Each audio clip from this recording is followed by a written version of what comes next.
কোন ছেলে ছেলেতে জেনা করা শুরু করতেছে, মেয়ে মেয়েতে জেনা করা শুরু করতেছে। বলতেছে ভালোবাসার আবার লিঙ্গ কি? কয়দিন আগে বলতেছিল ভালোবাসার আবার ধর্ম কি? মানে বৌদ্ধ, খ্রিস্টান, হিন্দু, মুসলমান সবাই একাকার হয়ে প্রেম করতেছে।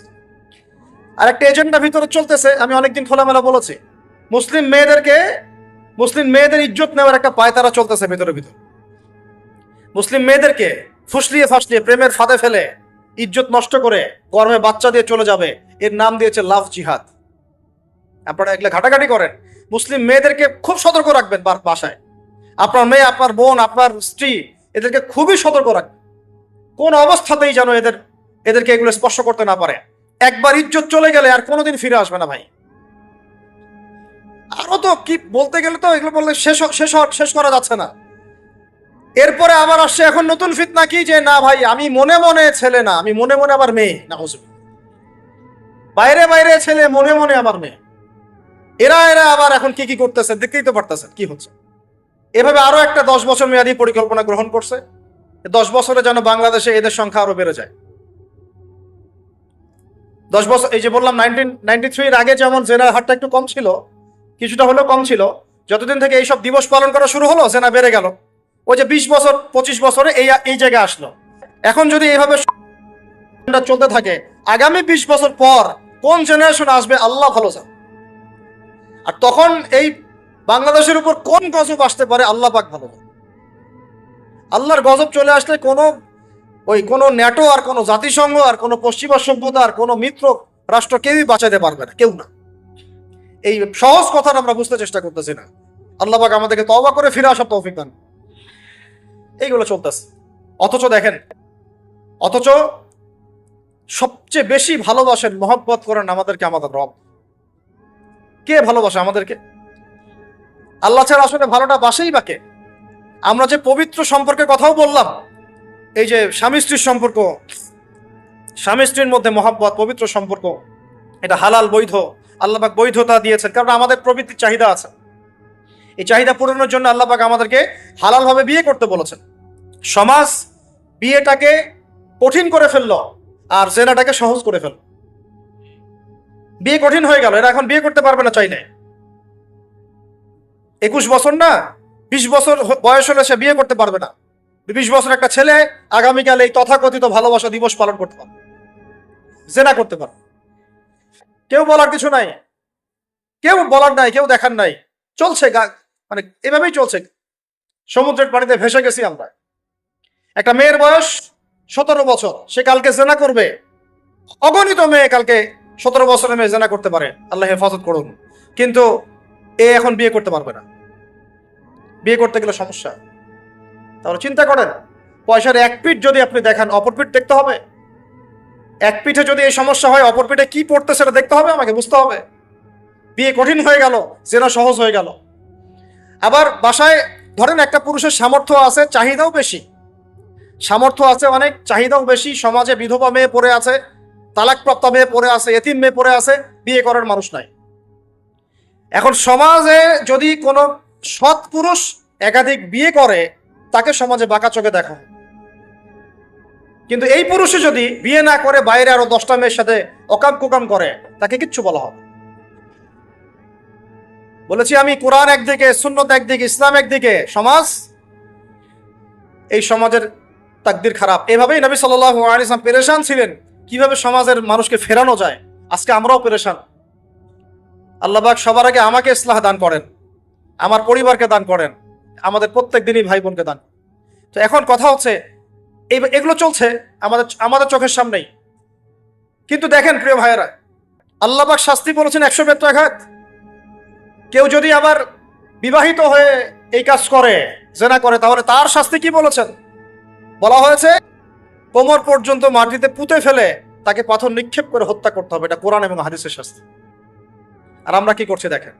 আমি 2টা হাদিস বলি আপনাদেরকে, শুনেন, ইয়াংরা শোনেন। এই 2টা হাদিস আজকে ভুলবেন না। আলোচনা অনেক লম্বা হচ্ছে তো অনেক কিছু ভুলে যেতে পারেন, এই 2টা হাদিস ভুলেন। একটা হচ্ছে 3 জন ব্যক্তি একবার একটা গুহায় আটকা পড়ছে। 3 জন বন্ধু বা ভাই তার একটা গুহার মধ্যে আটকা পড়ে গেছে। ঝড় হচ্ছে, গুহার মুখটা বন্ধ হয়ে গেছে পাথর দিয়ে, বের হওয়ার কোনো জায়গা নাই। এখানে নিশ্চিত মৃত্যু, কোনো সুযোগই নাই বাঁচার। তারা অনেক চেষ্টা করে বের হতে পারলো না। শেষমেশ তারা বলছে যে আমাদের যদি কোনো নেক আমল থাকে, সে নেক আমলের ওসিলা করে আল্লাহর কাছে দোয়া করি, আল্লাহ চাইলে আজকে আমাদেরকে বাঁচাতে পারে। একজন বলছে, আল্লাহ আমার মা ছিল, পিতামাতা ছিল, তো মাকে আমি দুধ পান না করি আমার সন্তানদেরকে কখনো খাওয়াতাম না। একদিন গিয়ে দেখি যে মা ঘুমিয়ে গেছে, আমার বাচ্চারা কান্নাকাটি করছে, তবু আমি আমার বাচ্চাকে কান্না অবস্থায় রেখেছি, মাকে খাওয়াই নাই, ওদেরকে খাওয়াই। আগে মাকে খাওয়াইছে, তারপর ওদেরকে খাওয়াইছে।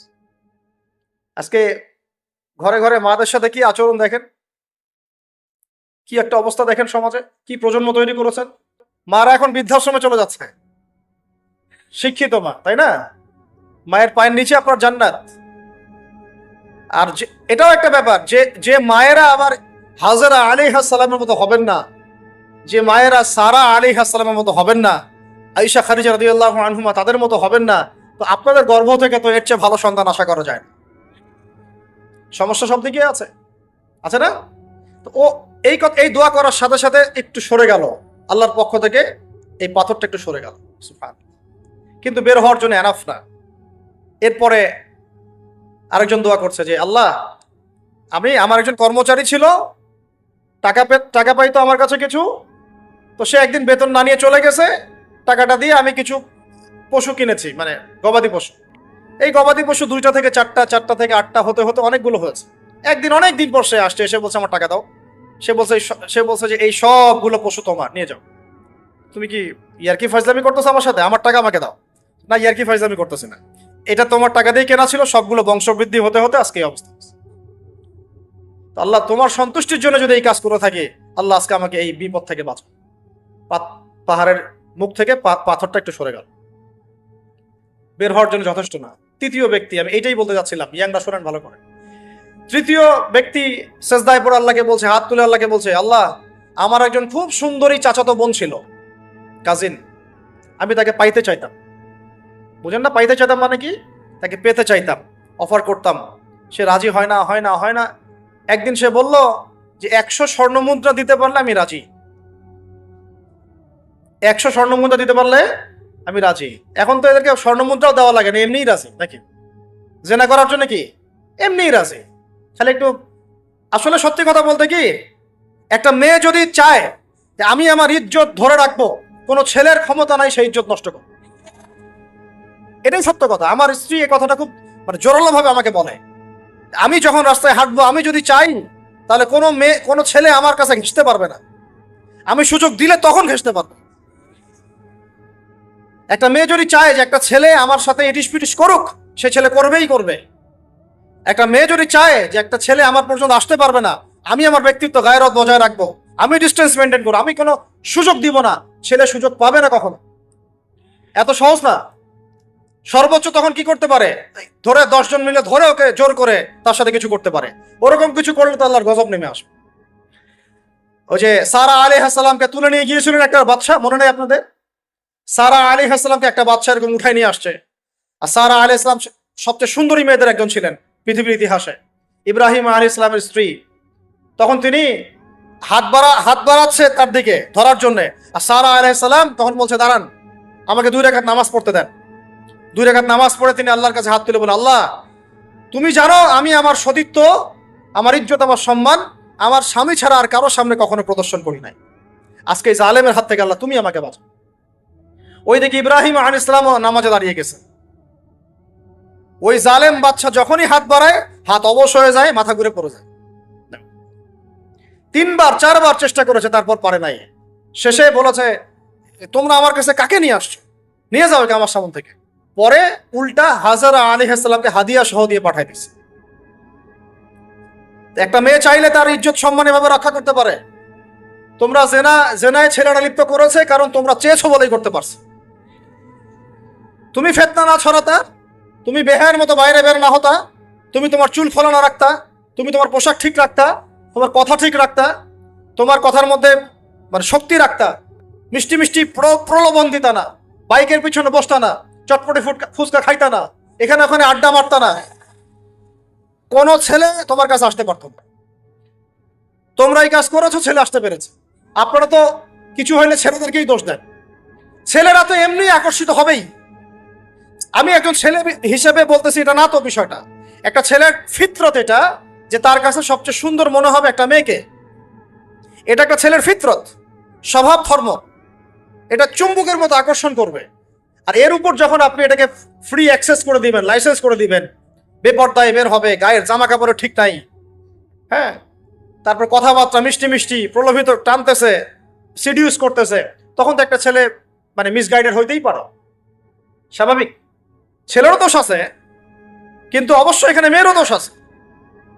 আমরা তো অনেক সময় ঢাকা শহরে দেখি রাত 10টা 12টা বাজতেছে, আমরা মাহফিল করে যাচ্ছি, কোনোদিন বাসায় ফিরতে 1টা 2টা 3টাও বাজে, রাত 3টার সময় ছেলে মেয়ে বাইকে করে ঘুরতেছে ঢাকা শহর। ওই ওই মেয়েটার কি বাসায় বাবা নাই, ভাই নাই, কোনো স্বামী বা কেউ নাই, মাহারাম কেউ নাই? তো আমরা সুযোগ দিচ্ছি বলেই তো আমাদের ঘর পর্যন্ত ঢুকতে পারছে। সবার আগে মেয়েদেরকে শক্ত হইতে হবে।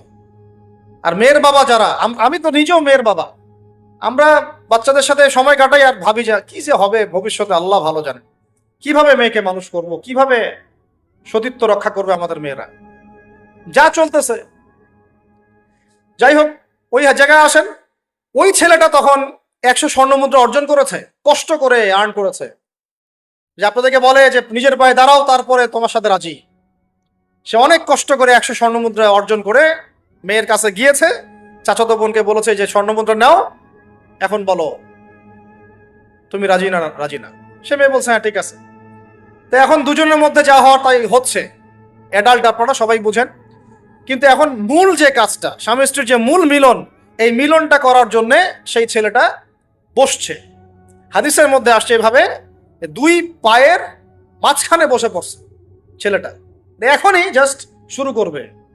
তখন ওই মেয়েটা বলে উঠছে যে হে আল্লাহর বান্দা, আল্লাহকে ভয় কর, আমি আমার সতীত্ব কখনো নষ্ট করি নাই, তুমি আল্লাহকে ভয় করো।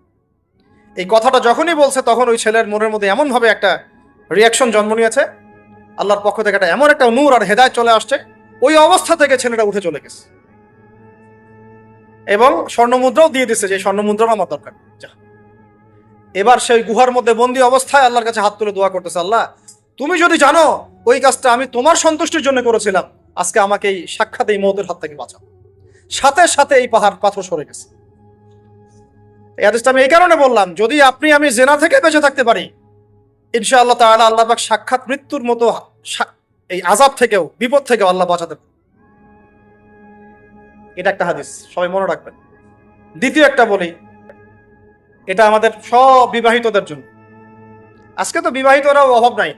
আর আমি আশ্চর্য হয়ে যাই যে বিবাহিত একটা ছেলে, বিবাহিত একটা পুরুষ তার স্ত্রীকে এভাবে বেহায়ার মতো কিভাবে সবার সামনে শো করতে পারে। বিয়ে আপনি করলেন, মোহর আপনি দিলেন, সম্পদ আপনার, তার সতীত্ব আপনার, তার সম্ভ্রম আপনার, আপনি নিজে কেন ওকে এভাবে সবার সামনে উত্থাপন করতেছেন? টিকিট আপনি কাটলেন, সিনেমা সবাই দেখবে, ব্যাপারটা এরকম। কি অবস্থা! আবার কোন কোন ঘরে দেখা যায় স্বামীরা কন্ট্রোল করতে চাচ্ছে, কিন্তু মেয়ে বা স্ত্রী কন্ট্রোলে থাকতে চায় না। স্বামীকে বলে তুমি বেশি হুজুর হয়ে গেছো, বেশি বেশি হুজুর হয়ে গেছো। এই যুগে এগুলো চলে, এটা আধুনিকতার মডার্ন যুগ।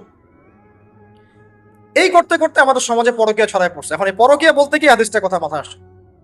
আল্লাহর নবী সাল্লাল্লাহু আলাইহি ওয়াসাল্লামের একজন সাহাবী, মহিলা সাহাবী, কি সাহাবী বলেন?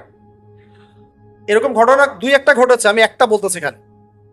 মদিনা মহিলা সাহাবী কোনো একভাবে এরকম একটা অঘটন ঘটে গেছে। মানুষ তো হতে পারে, কি মানুষ তো পাপ করবে, তাই না? হতে পারে। এখন তিনি গর্ভবতী হয়ে গেছেন। নবী সাল্লাল্লাহু আলাইহি ওয়াসাল্লামের কাছে এসে বলছেন, ইয়া রাসূলুল্লাহ তাহহিরনি, আমাকে পবিত্র করেন, আমি অনেক বড় অন্যায় করে ফেলেছি। নবী সাল্লাল্লাহু আলাইহি ওয়াসাল্লাম মুখ ঘুরিয়ে নেন, মুখ ঘুরিয়ে নিয়ে বলেন যে বাসায় যাও, তওবা করো, আল্লাহ মাফ করে দিবে। নবীজি শুনতে চাচ্ছেন না, কারণ শুনলে কোর্টে মামলা আসলে তো বিচার করতে হবে। তিনি বলছেন যে বাসায় যাও, বাসায় যা মাফ, আল্লাহর কাছে ইস্তেগফার করো, আল্লাহ মাফ করে দিবেন। আবার এদিক দিয়ে ঘুরে আস, ইয়া রাসূলুল্লাহ আমাকে পবিত্র করেন, আমি অন্যায় করে ফেলেছি। এভাবে কয়েক দফার পরে নবীজি বলছেন, তুমি কি অন্যায় করেছো? এমন কোন কাজ কি তুমি করেছো? সুরমা দানিতে সুরমা নেয়ার সময় আমরা যেভাবে নেই, এরকম কোন কাজ কি তুমি করেছো? মানে উনি শব্দটা উচ্চারণ করলেন না মুখ দিয়ে, একটা এক্সাম্পল মিসাল দিয়ে বুঝালেন, তুমি কি এরকম কোনো কাজ করেছো, অ্যাডাল্ট্রি কোনো কাজ করেছো? তো তিনি বলছেন, হ্যাঁ আমি গর্ভবতী হয়েছি। নবী সাল্লাল্লাহু আলাইহি ওয়াসাল্লাম আমার বিচার করে দেন। তিনি বলছেন যে বাসায় যাও, আগে সন্তান জন্ম দাও, তারপরে দেখা যাবে। সন্তান জন্ম হলো, সেই মহিলা আবার এসেছেন সাহাবী, ইয়া রাসূলুল্লাহ আমার বিচার করে দেন। বলছেন সন্তান জন্ম হয়েছে, হ্যাঁ। এখন সন্তান কি করে? দুধ পান করে। দুধ পান করাও, 2 বছর দুধ পান করাও, তারপরে বিচার করুন। 2 বছর দুধ পান করা শেষ, সন্তান এখন শক্ত খাবার খেতে পারে। কোলে করে সন্তানকে নিয়ে আসছেন, নবী সাল্লাল্লাহু আলাইহি ওয়াসাল্লামকে বলছেন যে ইয়া রাসূলুল্লাহ, এই যে আমার বাচ্চা দেখেন খেতে পারে, এখন একে আমার বিচার করে দেন। দেখেন তাদের পরকালের কনসেপ্টটা কেমন ছিল, তাদের পরকালের চেতনা কেমন ছিল। এবার নবী সাল্লাল্লাহু আলাইহি ওয়াসাল্লাম বলেন, তোমাদের মধ্যে কে আছো এই বাচ্চার দায়িত্ব নিতে পারো? একজন আনসারী সাহাবী বলছেন আমি। বাচ্চা তার কোলে দিলেন, দিয়ে বলেন এই তাকে নিয়ে যাও, নিয়ে গিয়ে অমুক জায়গায় নিয়ে তাকে রজম করো। কি করো? রজম মানে কি ভাই? কোমর পর্যন্ত মাটিতে গেঁথে দিয়ে পাথর নিক্ষেপ করে, এই রজম করতে গিয়ে তার গা থেকে রক্ত ফিনকি বের হয়েছে, বের হয়ে কোন একজন সাহাবীর, সম্ভবত খালিদ ইবনে ওয়ালিদ রাদিয়াল্লাহু আনহুর জুব্বার মধ্যে গিয়ে লেগেছে। তখন তিনি কিছুটা তাচ্ছিল্যের স্বরে একটা বাক্য প্রয়োগ করেছেন, ছি এটা কেমন হলো। হ্যাঁ, মানে মানে কিছু বলেন নাই, জাস্ট একটা রিয়াকশন দিয়েছেন যে এত। নবী সাল্লাল্লাহু আলাইহি ওয়াসাল্লাম এই কথাটাই বলতে চাচ্ছি আমি। তিনি বলেছেন, হে হে খালিদ, তুমি থামো, তুমি তাকে এভাবে করো না, আন্ডারস্টিমেট করো না। এই নারী এই অপরাধ করার পরে যে পরিমাণ ইস্তেগফার করেছে, আল্লাহর কাছে তওবা করেছে, তার একার তওবা যদি মদিনাবাসীর মধ্যে ভাগ করে দেওয়া হয় তাও কম হবে। এই ঘটনা একটা ঘটেছে, আরেকজন সাহাবীর সাথে ঘটনা ঘটেছে, পুরুষ সাহাবী। নবীজি বলেছেন তোমরা তাকে তাচ্ছিল্য করো না, কারণ আমি দেখছি সে এখন জান্নাতে সাঁতার কাটতেছে। আর আমরা এই যে পরকিয়া, দেখেন পরকিয়া করলে, পরকিয়ার মাধ্যমে কেউ যদি ব্যভিচার করে ফেলে, নাউযুবিল্লাহ নাউযুবিল্লাহ, তাহলে এই পৃথিবীতে বাঁচার অধিকারটা সে হারায় ফেলে। পৃথিবীতে কি হয়? বাঁচার অধিকারটা সে হারায় ফেলে। ঠিক কেউ যদি সমকামিতা করে, এই পৃথিবীতে বাঁচার অধিকারটা সে হারায় ফেলে। নবীজি স্ট্রেট বলেছেন, ফাকতুলুল ফাইলা ওয়াল মাফউলা বিহি, যে করবে যার সাথে করা হবে দুটাকেই হত্যা করে ফেলো। কেউ যদি ধর্ষণ করে, বাঁচার অধিকারটা হারায় ফেলে। কিছু পাপ আছে যেগুলো করলে তওবা ইস্তেগফার করা যায়, আল্লাহ হয়তো মাফও করে দিবেন, কিন্তু পৃথিবীতে বাঁচার অধিকারটা মানুষ হারায় ফেলে। এইটাকে আমরা এইভাবে প্রমোট করতেছি এখন।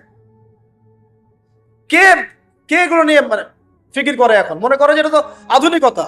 অনেকে ওয়াইফ, একটা শব্দ আছে ওয়াইফ সুইপিং, একজনের ওয়াইফকে আরেকজনকে দিবে, ওর ওয়াইফকে সে নিবে, রাত কাটাবে। নাউযুবিল্লাহ, এটা পশ্চিমা সভ্যতা থেকে আসতেছে, জানে। চোখ কান খোলা রাখেন, আমরা নিজেরা অনেক বক ধার্মিক সাজার চেষ্টা করতেছি, কিন্তু সমাজটা নষ্ট হয়ে যাচ্ছে। এটাকে সংস্কার করার দায়িত্ব আমাদের। এর উপরে তো আবার বাণিজ্য আছে, মানে এটা তো বাণিজ্যিক একটা প্ল্যাটফর্ম হয়ে গেল। যত বেশি পারো বাণিজ্য করো, এটা উপলক্ষে অমুক ছাড়, এইটা উপলক্ষে তমুক, এইটা উপলক্ষে অমুক নাটক, এটা উপলক্ষে অমুক গান, এই উপলক্ষে অমুক সিরিয়াল, এই উপলক্ষে অমুক টেলিফিল্ম। এই যে বাণিজ্য, এগুলো কিন্তু কর্পোরেট জগতে যারা থাকে, এই কর্পোরেট সেকশনে মানুষের একটা বাণিজ্য, একটা দিবসকে উৎসব কেন্দ্র করে বিশাল একটা বাণিজ্য করে আপনার ঈমান আমল কোথায় যায়? যাক, ওর পকেটে টাকা আসলেই। আল্লাহ রাব্বুল আলামিন আমাদের সবাইকে এই চলমান জাহেলিয়াতগুলোর বাস্তবতা বোঝার তৌফিক দান। অনেক কথা ভাই, বলতে গেলে অনেক কথা, আর একদিন আর কথা বলবো। আমরা দোয়া করি আল্লাহ পাক কক্সবাজার এলাকায় এমন একটা দিনের মার্কাজ আমাদেরকে করার তৌফিক দান করেন, যেখান থেকে ইনশাআল্লাহ দিনের আলো পুরা কক্সবাজার সহ পাহাড়ি পার্বত্য এলাকা ছড়িয়ে পড়বে। সমাজ সংস্কার না করতে পারলে আমরা বাঁচতে পারবো। আপনাদের মধ্যে যাদের সামর্থ্য আছে, কেউ জমি দিয়ে হলে সাহায্য করেন, কারো যদি সামর্থ্য থাকে অর্থ দিয়ে হেল্প করেন, কারো বুদ্ধি আছে বুদ্ধি দিয়ে, পরামর্শ দিয়ে সহযোগিতা করেন। দিনের স্বার্থে, আল্লাহর জন্য, তার রাসূলের দিনকে টিকিয়ে রাখার স্বার্থে, সমাজের জাহিলিয়াতগুলো দূর করার স্বার্থে দিনই মার্কাজগুলো প্রতিষ্ঠা করার কোনো বিকল্প নাই। অযথা একদিনের মাহফিল দিয়ে আমি আসলাম চলে গেলাম, 1 বছর আপনার সাথে আমার দেখা নাই, আপনি সমাজ সংস্কার করতে পারবেন না। এভাবে দিন কায়েম হয় না। ইকামতে দিন অনেক কঠিন বিষয়, প্রত্যেক দিন প্রত্যেক রাতের মেহনতের উপর দাঁড়ায় থাকবে ইনশাআল্লাহ। আল্লাহ পাক আমাদেরকে এই বেহায়া দিবসকে বর্জন করার তৌফিক দান থেকে আল্লাহ আমাদেরকে বাঁচায় রাখে। আল্লাহ রাব্বুল আলামিন আমাদের সবাইকে যেন এই জেনা, ব্যভিচার, পরকিয়া, তারপরে সুদ, মাদক, সমস্ত ফিতনা থেকে আল্লাহ আমাদেরকে হেফাজত করেন। আমাদের এই যুবক যুবতীদেরকে আল্লাহ বা খাস করে এই চলমানে জাহিলিয়াত গুলো থেকে হেফাজত করে না। প্রত্যেক পরিবারের কর্তা সতর্ক হয়ে যান। প্রত্যেক পরিবারের যে ভাই আছেন, যে বাবা আছেন, সতর্ক হয়ে যান। আপনার পরিবারটাকে আপনি শক্ত হাতে দমন করেন, কঠোরভাবে। দেখবেন ইনশাআল্লাহ অ্যাটলিস্ট আপনার ঘরটা পবিত্র রাখেন। সবাই যার যার পরিবারের দায়িত্ব নেই, ইনশাআল্লাহ দেখবেন সমাজ ঠিক হয়ে গেছে। আমার স্ত্রীকে আমি এসব করতে দিব না, ওর ক্ষমতা আছে করবে, করলে ওকে আমি তালাক দিয়ে রেখে দিব, শেষ, সোজা কথা। ও আমরা এইভাবেই কথা বলি বাসায়, এক কথায় চলবে, এক কথা উঠবে, এক কথায় বসবে, দ্বিতীয় কথা যেন বলতে না হয়। আমি আমার পরিবারকে ঠিক করলে কেন কেন আমার মানে স্ত্রী বাইরে যাবে, কিভাবে যাবে? আমি বলতেছি না যে সে বাইরে যাইতে পারবে না, প্রয়োজনে তার প্রয়োজন পূরণ করতে পারবে না, এমন তো না বিষয়টা। বেপর্দায় এভাবে যাবে কেন? বেপর্দায় ফিতনার মধ্যে কেন যাবে? আমার মেয়ে, আমি জন্ম দিলাম, আমি বড় করতেছি, আমি খাওয়াই, মানে আমি খাওয়াই বলতে মানে কি, আমরা উপার্জন করি, আমরাই খেতে খাওয়াই নাকি? আমরা ওসিলা না রিজিকের, আমরা কামাই রোজগার করে নিয়ে আসি। আমি খাওয়াই বলতে বোঝাচ্ছি আমরা কামাই রোজগার করে নিয়ে আসি, আমাদের ভালোবাসা দিই, মহব্বত করি, তিলে তিলে আদর মহব্বত দিয়ে বড় করি। আমার মেয়ে কেমন করে বাইরে যায়? কেমন করে বাইরে যায়? কোন সাহসে যাও? আমি বাবা হয়ে বেঁচে থাকতেও কিভাবে যাইতে পারি? গেলে ওকে একদম খাবার বন্ধ করে দিবেন। আমার ছেলে বালেগ হয়েছে, নামাজে যাবে না কেন? যাবে না কেন? যদি না যায় আমি ওর খাওয়া বন্ধ করে দিব। শাসন করতে হবে সবসময়, কিন্তু মিষ্টি কথা চিরা ভিজে না। আল্লাহ পাক কোরআনের মধ্যে হেদায়েত দিতে উৎসাহিত করেছেন, এখানেই আবার আইনগুলো নাজিল করেছেন। মানে সবসময় মানুষকে দাওয়াত দিয়ে বুঝিয়ে সুঝিয়ে কাজ হয় না, মাঝে মাঝে পিটানো লাগে, লাগে না? শাসন লাগে না? লাগে। তো আমরা যদি আমাদের পরিবারের মেয়েদেরকে নিয়ন্ত্রণ করতে পারি, ছেলেদেরকে নিয়ন্ত্রণ করতে পারি, দেখবেন আস্তে আস্তে ইনশাআল্লাহ এটা কমে গেছে। আর যদি এভাবেই গা ছাড়া দিয়ে দেন, বলেছি বেশি দিন লাগবে না, আর 10টা বছর পরে নাউজুবিল্লাহ আমরা আশ্রয় চাই আল্লাহর কাছে, এমনটা যেন না হয়। দেখবেন যে এটা এমন হারে বেড়ে গেছে যে ঘরে ঘরে, নাউজুবিল্লাহ, এই তাদাত, এই সংখ্যা দিন দিন বাড়তেছে। আপনাদের শহরে, আপনাদের এই অনেক অনেক, এই যে এখানে আমি অনেক মাহফিল করেছি, অনেকেই আমাকে চিরকুট দিয়েছিলেন যে ভাই এখানে সমকামিতা বেড়ে যাচ্ছে, এই বিষয়ে কিছু বললেন।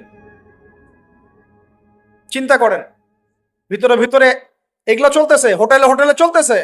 আপনারা ভালো মানুষে যে বসে থাকলে হবে না, এত ভালো মানুষ হতে আল্লাহ পাক বলেন নাই। আল্লাহ পাক বলেছেন সৎ কাজে আদেশ করো, অসৎ কাজে কি করো? নিষেধ করো। এবং আপনি আপনার জায়গায় আল্লাহ বিরোধী কোনো কিছুকে প্রশ্রয় দিবেন না। ব্যাস, সরকার কোথায় যায় যাক, প্রশাসন কি করে করুক, ওটা আমার দেখার দরকার। আমি আমার জায়গা থেকে আল্লাহ এবং রাসূলের বিরুদ্ধে কোনো কাজ করব। এই যে ইতিহাসটা ওরা জানতো না, এই সেন্ট ভ্যালেন্টাইন্স ইতিহাসটা ওরা জানে? এই যে কত সালে এটা বাংলাদেশে আসছে, ওরা আসলে জানে? কে নিয়ে আসলো? দেখেন, ওটা বললামই, ওটা আনার পরে জেনা, ব্যভিচার, ফ্রি মিক্সিং, বাণিজ্য সব বেড়ে গেল। এটাকে কেন্দ্র করে কর্পোরেটরা এখন বাণিজ্য করতেছে। শুধুমাত্র এই দিবসে, শুনেন, আর এগুলো বলতে চাইনি, আমি বলতে বাধ্য হচ্ছি, শুধুমাত্র এই দিবসে কোটি কোটি টাকা, জানেন? এটা শুধু শুধু কয়েকটা কান্ট্রির পরিসংখ্যান, সারা বিশ্বের পরিসংখ্যান দিলে তো আপনার চোখ কপালে উঠে যাবে। কি হচ্ছে আর কি হচ্ছে না।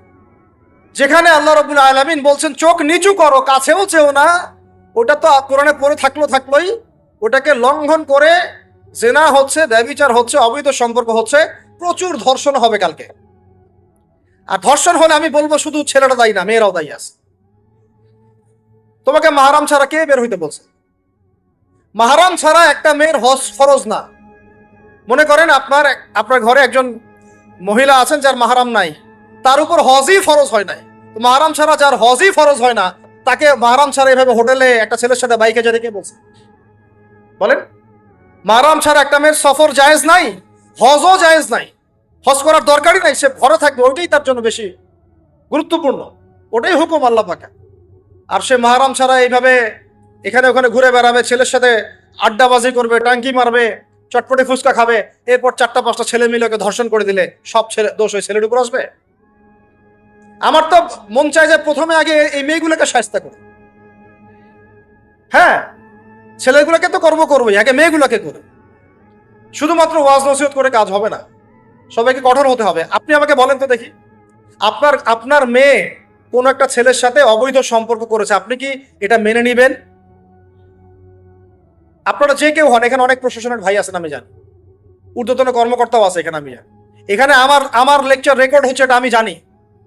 আর আপনি আমাকে বলেন বা আপনার সিনিয়রদেরকে বলান এই কথাগুলো মেসেজ পৌঁছান, তাদের ঘরে যদি তাদের মেয়ে কোনো ছেলের সাথে অবৈধ সম্পর্ক করে, তারা কি মেনে নিবে? তাদের মেয়েকে যদি কেউ ধর্ষণ করে, তারা কি মেনে নিবে?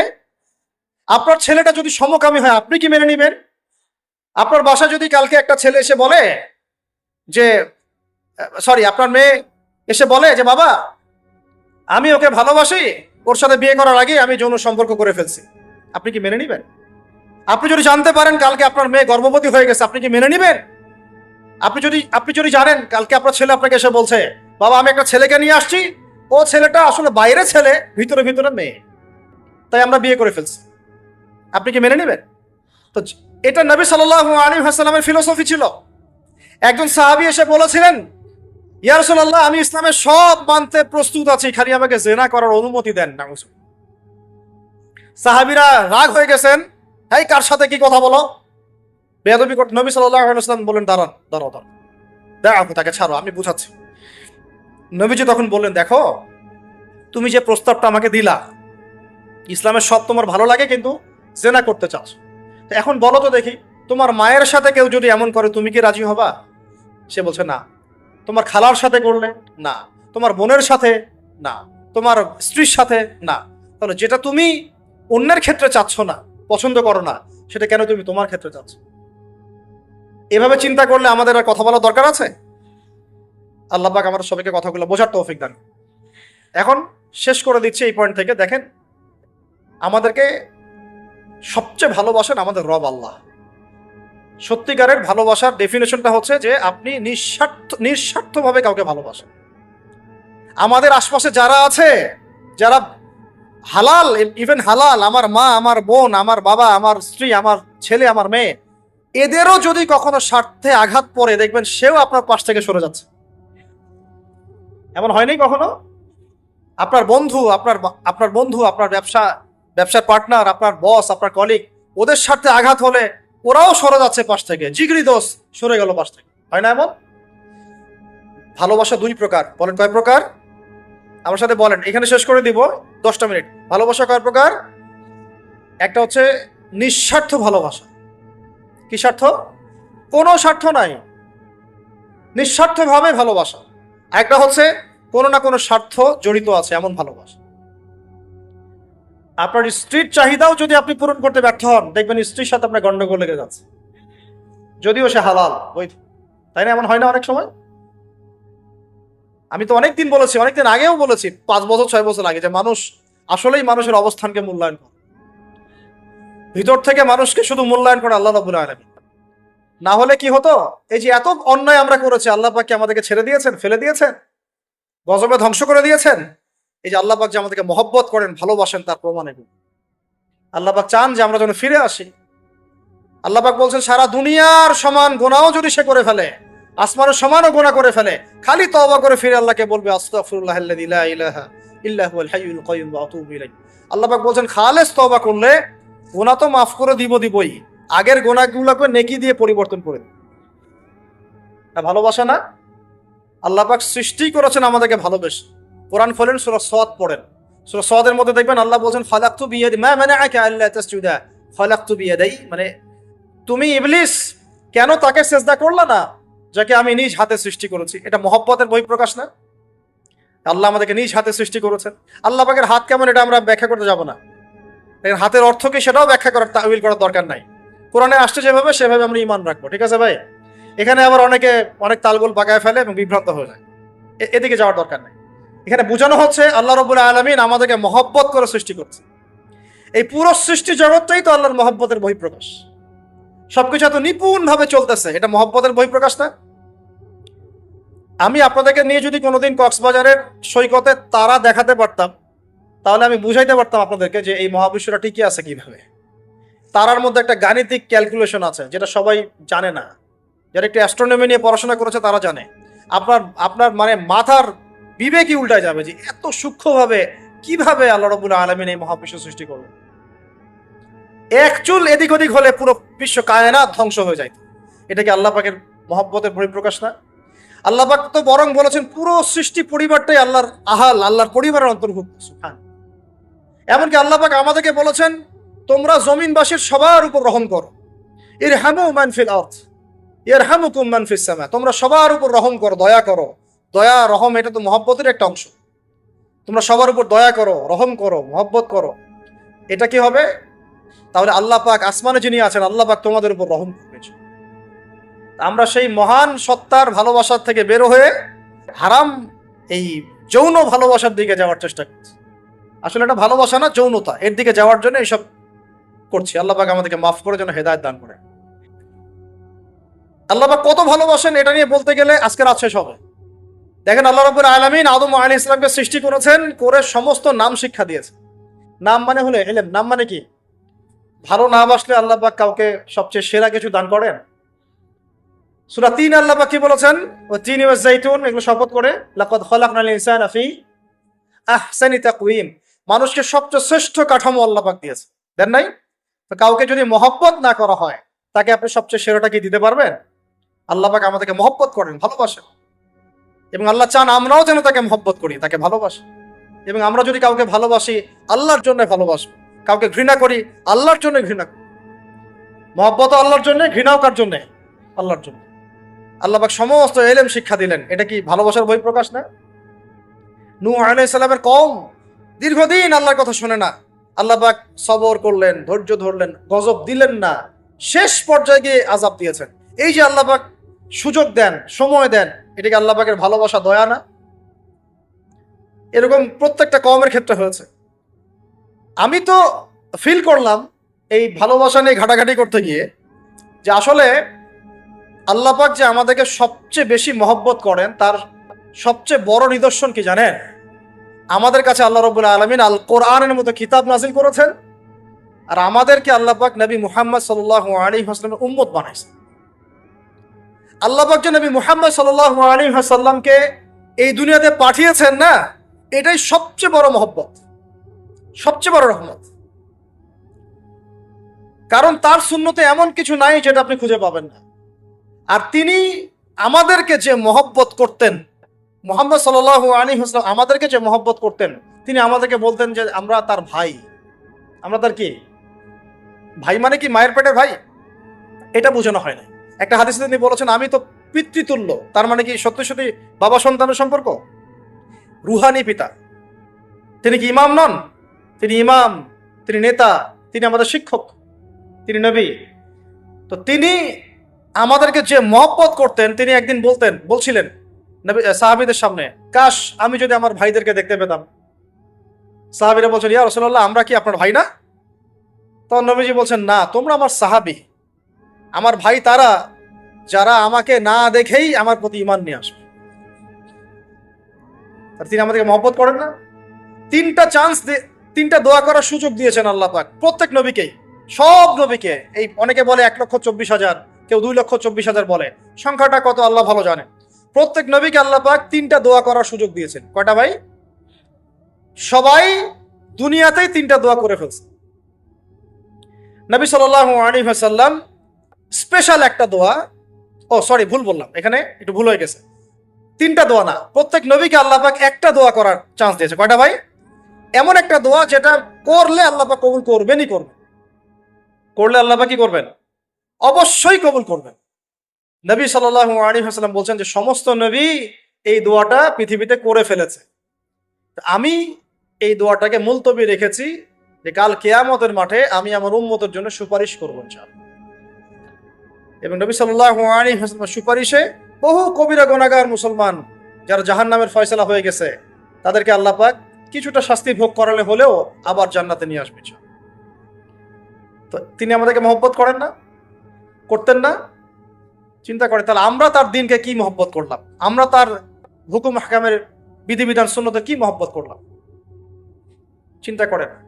একটা হাদিসে নবীজি স্পষ্ট করে বলছেন এটা আমাদের জন্য একটা কষ্টি পাথর। এটা একটা কি কষ্টি পাথর। তিনি বলছেন লা ইউমিনু আহাদুকুম তোমাদের মধ্যে কেউ মুমিন হইতে পারবে না। কি হইতে পারবে না? মানে প্রকৃত মুমিন হইতেই পারবে না তোমরা। হে আমার উম্মত, তোমাদের মধ্যে কেউ প্রকৃত মুমিন হইতেই পারবে না যতক্ষণ না হাত্তা আকুনা আহাব্বা ইলাইহি মিন ওয়ালিদিহি ওয়া ওয়ালাদিহি ওয়ান নাসি আজমাইন, যতক্ষণ না আমি মুহাম্মদ সাল্লাল্লাহু আলাইহি ওয়াসাল্লাম তোমাদের কাছে নিজের কি সন্তান, নিজের বাবা মা এবং সমস্ত মানব জাতির থেকে বেশি প্রিয় না হচ্ছে। হাদিসটা আবার বলি, নবীজি বলছেন কেউ ততক্ষণ পর্যন্ত প্রকৃত মুমিন হতে পারবে না যতক্ষণ না আমি মুহাম্মদ সাল্লাল্লাহু আলাইহি ওয়াসাল্লাম তার কাছে তার সন্তান, তার পিতা, এমনকি সমস্ত মানব জাতি থেকে বেশি প্রিয় না হচ্ছে। আর আমরা যারা আগামীকালকে এইটার প্রিপারেশন নিয়েছি, আসলে কি আমাদের কাছে নবী প্রিয় বেশি না আমাদের দুনিয়ার স্বার্থ বেশি প্রিয়? যারা এগুলো করবে তাদের কাছে কি সত্যি নবী প্রিয়? তাহলে তারা করতে পারতো না। যদি নবী আমাদের কাছে সবচেয়ে বেশি প্রিয় না হয়, আমরা মুমিন হতে পারছি না। আর যাদের কাছে নবী প্রিয় তারা কখনো এমন হারাম কাজে যেতে পারবে না। যারা যাচ্ছে তারা কখনোই নবীকে ভালোবাসে না, কোশ্চিন কালেও। শোনেন, উমর রাদিয়াল্লাহু আনহুর নাম শুনেন নাই? বললে অনেক কথা ভাই, অনেক কথা, কোনটা রেখে কোনটা বলি। উমর রাদিয়াল্লাহু আনহু একদিন এসে বলছেন খলিফাতুল মুসলিমিন, মুসলিমদের তিনি খলিফা। জান্নাতের সুসংবাদপ্রাপ্ত 10 জন সাহাবীর একজন। জান্নাতের সার্টিফিকেট পেয়েছেন পৃথিবীতে কয়জন সাহাবী? একটা হাদিসে একসাথে 10 জন। ওই 10 জনের অন্যতম একজন, যিনি এমন শাসন ব্যবস্থা পৃথিবীতে প্রতিষ্ঠা করেছিলেন যার মতো মিসাল এখন পর্যন্ত পৃথিবীতে আর দেখা যায় নাই। একটা হাদিসে আসছে যে রাস্তা দিয়ে ওমর হাঁটে ওই রাস্তা দিয়ে শয়তান হাঁটে না। কি বুঝলেন? শয়তান যদি দেখে ওই যে ওমর, ও আর ওই যাবে না ওই রাস্তা। এই হচ্ছে ওমর ইবনুল খাত্তাব। আমার পরে কোনো নবী নাই। নবীজি বলছেন আমার পরে কোনো নবী নাই, লা নবিয়্যা বা'দি, আমার পরে কোনো নবী নাই। যদি হতো তাহলে ওমর হতো, যদি হতো তাহলে ওমর হতো। অন্য একটা হাদিসে আসছে আমার পরে কোনো নবী নাই, তবে তুমি আমার, এটা অন্য সাহাবী সম্পর্কে, আলী ইবনে আবি তালিব সম্পর্কে, তুমি আমার জীবনে তেমন মূসার জীবনে হারুন ছিল যেমন। এটা হচ্ছে আলী ইবনে আবি তালিব। তো এখানে কথা হচ্ছে ওমর রাদিয়াল্লাহু আনহুর মতো মানুষ নবীর কাছে এসে বলছেন সাল্লাল্লাহু আলাইহি ওয়াসাল্লাম, ইয়া রাসূলুল্লাহ ওয়াল্লাহি লা উহিব্বুক, আল্লাহর কসম করে বলছি আমি আপনাকে অনেক মহব্বত করি, ইল্লা মিন নাফসি, আমার নফসের চেয়ে বেশি না। মানে আমি আমার জানের চাইতে আপনাকে বেশি মহব্বত করি না। কথা কি বুঝতে পারতেন কি? মানে আমি আপনাকে অনেক মহব্বত করি ইয়া রাসূলুল্লাহ, সবকিছু থেকে বেশি মহব্বত করি, কিন্তু আমার নিজের জানের চেয়ে বেশি না। নবী সাল্লাল্লাহু আলাইহি ওয়াসাল্লাম বলেন লা ইয়া ওমর, এখনো মুমিন হওনি ওমর। কাকে বলছেন? কাকে বলছেন? জান্নাতের সার্টিফিকেট প্রাপ্ত একজন মানুষকে। লা ইয়া ওমর, এখনো হওনি। তখন নবী সাল্লাল্লাহু আলাইহি ওয়াসাল্লামকে তিনি একটু পরে আবার বলছেন, এখন থেকে আপনি আমার কাছে সবচেয়ে বেশি প্রিয় সবকিছু থেকে, এমনকি আমার নফসের থেকেও বেশি প্রিয়। তখন নবীজি বলছেন এখন তুমি মুমিন হলে। তাহলে যারা আমরা নবীর সুন্নতের খেলাফ এইসব অপসংস্কৃতি, নোংরামি, জেনা, ব্যভিচার, কনসার্ট, নাটক, সিনেমা, পরকিয়া, এইসব তথাকথিত ভালোবাসা দিবস, এই জেনা দিবসগুলো পালন করছি, আমরা কি আসলেই নবীকে ভালোবাসি?